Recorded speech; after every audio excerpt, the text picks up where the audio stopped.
ఉంది. లలితా సహస్రనామ స్తోత్రానికి పూర్వరంగంగా ఏవేవి చెప్పుకోవాలో అవన్నీ ఇక్కడ చెప్పుకొనడం జరిగింది.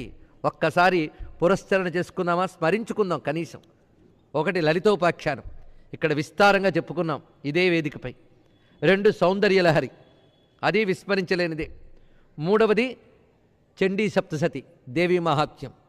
ఆ మూడింటి యొక్క పునాది గట్టిగా పడి లలితా సహస్రనామకు ప్రవేశిస్తే ఇంకా అద్భుతంగా అనిపిస్తుంది.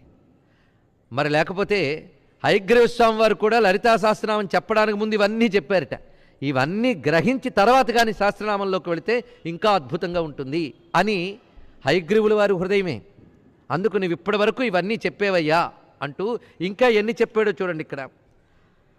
షోఢాన్యాసాదయో న్యాసఖండే సమీరితా అంతర్యాగ క్రమశ్చైవ బహిర్యాగ క్రమస్తదా శ్రీమత్ పంచదశాక్షర్యా మహిమా వర్ణితస్తదా